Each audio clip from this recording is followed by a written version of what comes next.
اعوذ باللہ من الشیطان الرجیم بسم اللہ الرحمن الرحیم۔ اب جو اگلا رکوع آ رہا ہے سورہ مبارکہ کا، یہ اس اعتبار سے بڑا اہم ہے کہ اس میں تخلیق انسانی کے ضمن میں ایک بڑی ثقیل اصطلاح استعمال ہوئی ہے، اور یہ ثقیل اصطلاح 3 مرتبہ آئی ہے۔ اب ظاہر بات ہے کہ قرآن مجید جو ہے اگر اس طرح کی کوئی شکل اختیار کرتا ہے تو کوئی نہ کوئی حکمت اور ضرورت اس کی پشت پر ہوتی ہے۔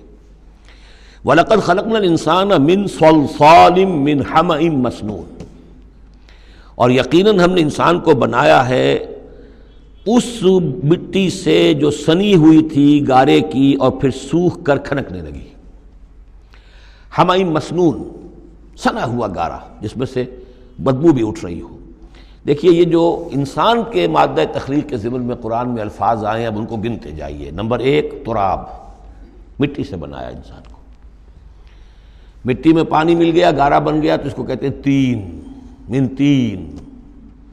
خلقتنی من نار وخلقتہ من تین، یہ سورہ اعراف میں ہم پڑھائے ہیں۔ ابلیس نے کہا تھا کہ مجھے تو نے بنایا آگ سے اور اس کو بنایا آدم کو گارے سے، اور اب چاہتا اور مجھے حکم دے رہا ہے کہ میں اس کے سامنے جھکوں، میں تو اس کے سامنے نہیں جھک سکتا۔ 3 کے بعد آیا تین لازم، گارا پڑا رہے تو وہ جب اس کے اندر پھر کچھ چپچپاہٹ پیدا ہو جاتی ہے، اور یہ پرانے زمانے میں ہوتا تھا۔ اب تو میں سمجھتا ہوں کہ جدید نسل کو تو ان چیزوں کا علم ہی نہیں ہے۔ کچے گھر بنتے تھے تو انہیں لیپتے تھے، پوتتے تھے، گارا بناتے تھے، تغاری ہوتی تھی، پھر مٹی کے اندر تھوڑی سی توڑی ڈال دیتے تھے۔ کوئی آرگینک میٹر ڈالیں گے تو فرمنٹیشن ہوگی، فرمنٹیشن ہوگی تو لیس سا اٹھے گا،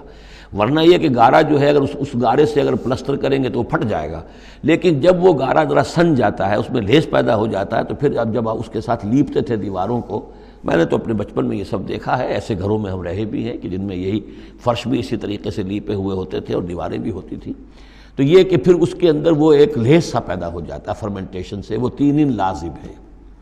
اس سے اگلی سٹیج یہ ہے کہ اب وہ سڑنے لگے، یہ یعنی فرمنٹیشن اتنی پہنچ گئی کہ اس میں ہے حمأ مسنون، سنا ہوا گارا۔ پھر اگر کسی وجہ سے وہ خشک ہو جائے تو اب وہ کھنکنے لگتا ہے، جیسے کہ کبھی آپ نے دیکھا ہوگا ساحل کے قریب یا کسی دلدلی علاقے میں پپڑی اوپر آ جاتی ہے، جیسے زمین کے اوپر جو ہے پپڑی سی ہوتی ہے، اس پر آپ چلتے ہیں تو وہ کر کر ٹوٹتی ہے، کھنکنے والی مٹی بن جاتی ہے، وہ سنا ہوا گارا خشک ہو کر کھنکنے لگتا ہے۔ یہ سٹیجز ہیں ان مادہ تخلیق کی کہ جو آدم یا انسان کی تخلیق کے ضمن میں قرآن میں آئے۔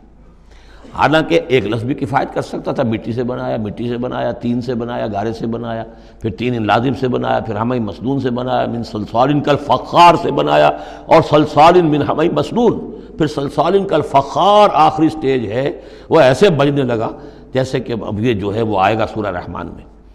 تو اس سے یقیناً کورابریشن ہو رہی ہے کہ جو بھی ایوولوشن کا جو بھی نظریہ آیا ہے، اب اس میں اس کو بھول جائیے کہ اللہ تعالیٰ نے اسپیشل کریشن انسان کی اور باقی حیوانات ہو سکتا ہے اس ایوولوشن کے ذریعے سے پیدا کیے ہوں۔ اس وقت بحث جو ہے کریشن آف مین کے بارے میں نہیں کر رہا ہوں، لیکن یہ کہ سائنس نے بھی ایک تو یہ بات بتائی کہ یہ ساری حیات حیواناتی جو بھی زمین پر ہے یہ مٹی سے بنی ہے، گویا کہ متفق گردید رائے بو علی بارائے من، قرآن اور سائنس متفق ہو گئے۔ پھر یہ کہ اس میں مٹی کے اندر گارے کی شکل بنی، پانی ملا، مبدأ حیات پانی ہے، قرآن بھی کہہ رہا ہے۔ پھر یہ کہ وہ ساحلی علاقوں پر دلدل بنی، اور دلدل کے اندر پھر وہ فرمنٹیشن وہاں ہوئی، اور اسی میں پھر جب وہ دراڑیں سی پڑ جاتی ہیں سمندر کے قریب دلدلی علاقے میں، تو وہاں سے ان کا کہنا ہے کہ حیات کا آغاز ہوا، الجی یا امیبا، حیواناتی حیات، اور یا یہ کہ نباتاتی حیات کا۔ تو یہ چیزیں جو ہیں یہ سٹیجز تقریباً اسی کے ساتھ، یہ تمام الفاظ جو ہے قرآن کے جو استعمال کر رہا ہے ان کے ساتھ کسی حد تک اس کا ایک ربط اور تعلق قائم ہوتا ہے۔ اور ہم نے بنایا انسان کو اس مٹی سے جو سڑنے کے بعد، اس گارے سے کہ جو سڑنے کے بعد سنا ہوا گارا پھر وہ کھنکنے لگا تھا سوکھ کر۔ والجان خلقناہ من قبل، اور جنات کو ہم نے پیدا کیا تھا پہلے، من نار السموم، لو کی آگ سے۔ اب یہ سموم سے مراد کیا ہے؟ بعد سموم آپ نے سنا ہوگا، وہ تیز لو جو آیا کرتی تھی، صحراؤں میں آتی ہے، آگ جھلک دینے والی گرم ہوا۔ تو اصل میں ایک ہوتا ہے جیسے کہ ہم نے فزکس میں پڑھا تھا، جن لوگوں نے تھوڑی بہت فزکس پڑھی ہوگی ایف ایس سی میں، کہ یہ جو شعلہ ہوتا ہے فلیم کا ایک حصہ وہ ہوتا ہے جو نظر آتا ہے، لیومینس، وہ نظر آتا ہے، اس کے اندر حرارت کم ہوتی ہے، اور ایک انویزیبل جو ہوتا ہے اس کے گرد حالہ جو نظر نہیں آتا، اس میں ہوتی ہے تیزی شدید جو ہوتی ہے، سب سے زیادہ ٹیمپریچر جو ہوتا ہے وہ اس میں ہوتا ہے کہ جو اس کا حصہ نظر نہیں آتا، اس حصے سے، آگ کی اس لو سے، اس لو کی لپٹ سے یا لو کی لپٹ سے جو بھی اسے کہیں، اس سے ہم نے جنات کو پیدا کیا۔ لیکن یہ سمجھ لیجئے کہ اس سے جنات پیدا کیے گئے لیکن وہ آگ نہیں ہے۔ ہم مٹی سے پیدا کیے گئے لیکن مٹی نہیں ہے۔ اب ایک یہ کہ قلب ماہیت ہو چکی ہے، ہمارا جو یہ پروٹوپلازم ہے، جو ہمارے ٹیشوز ہیں، باڈی ٹیشوز، وہ مٹی تو نہیں ہے، اگرچہ سورس مٹی ہے، بنے مٹی سے ہیں، لیکن اب مٹی نہیں ہے۔ دوبارہ اگرچہ پھر یہ گل سڑ کر مٹی ہو جائیں گے، اس وقت مٹی نہیں ہے۔ اسی طریقے سے جنات آگ سے بنائے گئے لیکن آگ نہیں ہے، ہاں ان کا مادہ تخلیق آگ ہے۔ اور دوسرا یہ معلوم ہو گیا کہ وہ انسانوں کی تخلیق سے بہت پہلے پیدا کیے گئے۔ وَإِذْ قَالَ رَبُّكَ لِلْمَلَائِكَةِ إِنِّي خَالِقٌ بَشَرًا مِّن صَلْصَالٍ مِّنْ حَمَإٍ مَّسْنُونٍ، اور یاد کرو جب کہ کہا تھا آپ کے رب نے فرشتوں سے کہ میں بنانے والا ہوں ایک بشر اس کھنکھناتے ہوئے سنے ہوئے گارے سے، پھر وہی الفاظ من صلصال من حمأ مسنون، ثقیل لفظ ہے، ثقیل اصطلاح ہے۔ اور یہاں خاص طور پر نوٹ کیجئے کہ لفظ آدم نہیں آیا، بشر بنانے لگا ہوں۔ کہیں بھی قرآن مجید میں جہاں یہ تخلیق کے ابتدائی مراحل بیان ہوتے لفظ آدم کہیں نہیں ملے گا آپ کو، سوائے وہ ایک آیت میں نوٹ کرا چکا ہوں سورہ آل عمران کی، کہ عیسیٰ کی مثال بھی اللہ کے نزدیک آدم کی سی ہے، خلقہ من تراب ثم قال له کن فیکون، وہ ایک مثال موجود ہے، لیکن باقی کہیں آپ کو بشر، انسان، جب میں بنانے والا ہوں ایک انسان اس مٹی سے سنے ہوئے گارے کی جو سوکھ کر کھنکھنانے لگی ہے، فَإِذَا سَوَّيْتُهُ، جب میں اس کا تسویہ کر لوں۔ تخلیق کے بعد تسویہ ہوتا ہے، جیسے کسی شے کا ایک ہیولہ بن گیا پھر اس کی نوک پلک سنواری جاتی ہے، مین سٹرکچر جو ہے کسی بلڈنگ کا کھڑا ہو گیا، اب اس کا آرکیٹیکچرل ٹچز ہیں، اس کے اوپر ڈیکوریشن ہے، اس پہ پینٹنگ ہے، یہ تسویہ ہے۔ فَإِذَا سَوَّيْتُهُ، پھر جب میں اسے پوری طرح نک سک سے درست کر دوں، صحیح بنا دوں، پورا کر لوں، وَنَفَخْتُ فِيهِ بِالرُّوحِ، اور پھونک دوں میں اس میں اپنی روح میں سے، کہ روحی ضمیر متکلم کا صیغہ ہے سیدھا سیدھا، فَقَعُوا لَهُ سَاجِدِينَ، تو گر پڑنا اس کے سامنے سجدے میں۔ فَسَجَدَ الْمَلَائِكَةُ كُلُّهُمْ أَجْمَعُونَ، اب یہ تیسری مرتبہ پڑھ رہے ہیں ہم قرآن حکیم میں یہ قصہ آدم و ابلیس۔ تو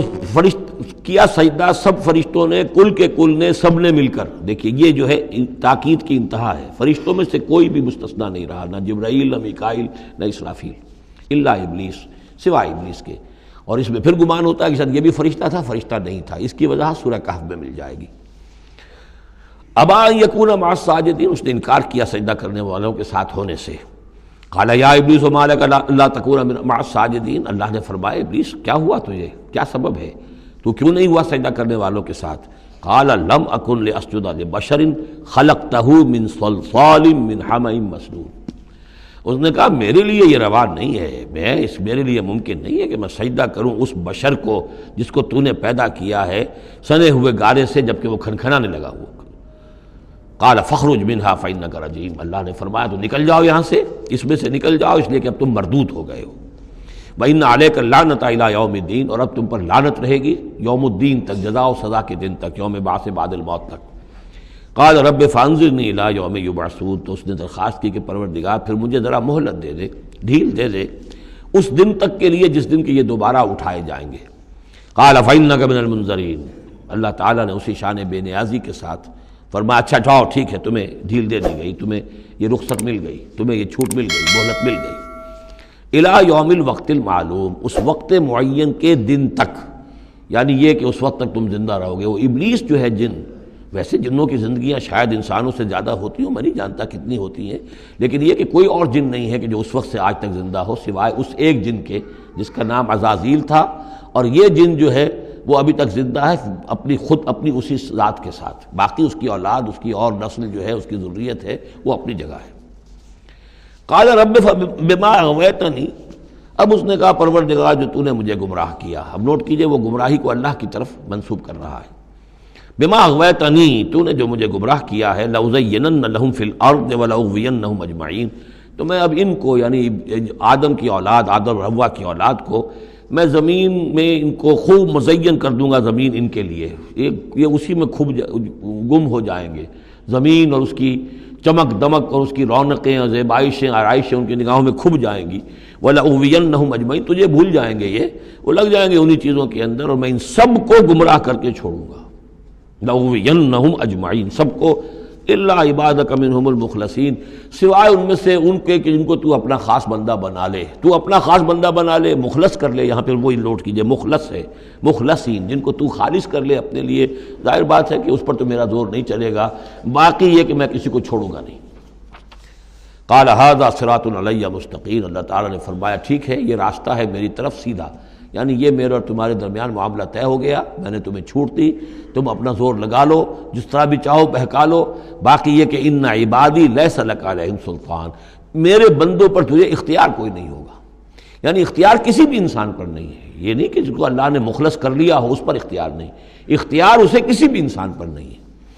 ان عبادی لیس لک علیہم سلطان الا من اتبعک من الغاوین، سوائے ان کے کہ جو خود تیری پیروی کرے، خود غاوین میں سے ہو، خود ان کے اندر غوا ہو، خود ان کے اندر سرکشی ہو، خود وہ جو ہے وہ اپنی نفس پرستی کی طرف مائل ہو، وہ تو تیری پیروی کریں گے، ان کو تو جدھر چاہے لے جا، جس کھائی میں لے جا چاہے لے جا کے ان کو پھینک دے، اور جس جہنم کی جس وادی میں چاہے ان کو گرا دے، مجھے اس سے دلچسپی نہیں، لیکن یہ کہ میرے کسی بندے پر تجھے اختیار حاصل نہیں ہوگا۔ وَإِنَّ جَهَنَّمَ لَمَوْعِدُهُمْ أَجْمَعِينَ، اور پھر جہنم ہی ان سب کا ٹھکانہ ہوگا، سب کا جو بھی تیری پیروی کریں گے۔ لَهَا سَبْعَةُ أَبْوَابٍ، اس جہنم کے 7 دروازے ہیں، لِكُلِّ بَابٍ مِّنْهُمْ جُزْءٌ مَقْسُومٌ، اور ہر ان میں سے ہر دروازے کے لیے ہم نے ایک اس کا نصیب مقرر کر رکھا ہے کہ اتنے جن اتنے انسان اس سے جائیں گے، ہو سکتا ہے کہ وہ بڑے بڑے کبیرہ گناہوں کے حوالے سے کہ یہ لوگ جو ہے جو ان گناہوں میں ملوث ہوں گے وہ اس دروازے سے جائیں گے، جو ان گناہوں میں ملوث ہوں گے وہ اس سے جائیں گے، واللہ اعلم۔